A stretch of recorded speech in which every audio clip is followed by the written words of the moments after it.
We understand that you've been focusing on this new law that obviously it just came out in New York not too long ago, around surrogacy. And I think a lot of people just don't really understand what it is, even when we reported on it.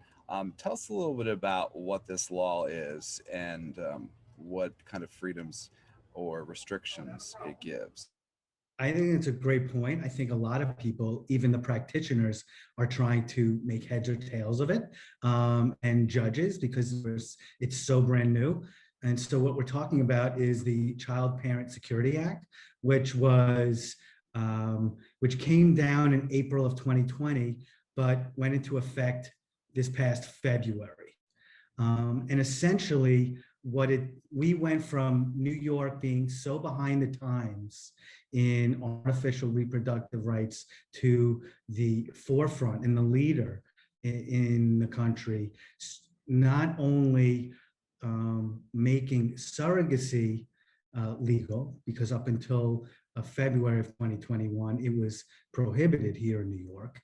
So residents of New York had to look elsewhere, other neighboring states and so forth, to do surrogacy, to engage in surrogacy agreements. But it's also streamlined the process. The nice thing that New York is providing in this comprehensive legislation, they're going to open up, there's going to be a registry, so individuals can be put and placed. There'll be individuals that they can, like a list. So if they're intending on doing surrogacy, they can be matched with other, the surrogacy fertility programs.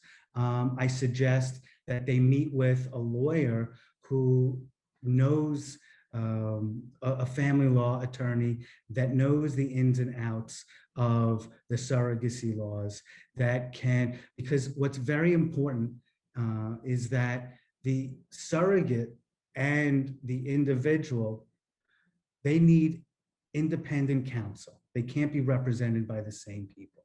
Okay, so it's important that both people equip themselves with the knowledge and also have competent representation. Removing the red tape, removing the barriers, no longer having a home study and the requirement for a second parent adoption. If there is a child that is to be born, you can file all of that paperwork before the child comes to this world, and that will allow the individuals to streamline the process. It'll allow them, once the child is born, you'll have the order, you'll be able to list both parties on the birth certificate, which up until February we did not have. The fact that the paperwork is relatively simple compared to what we had is such a plus.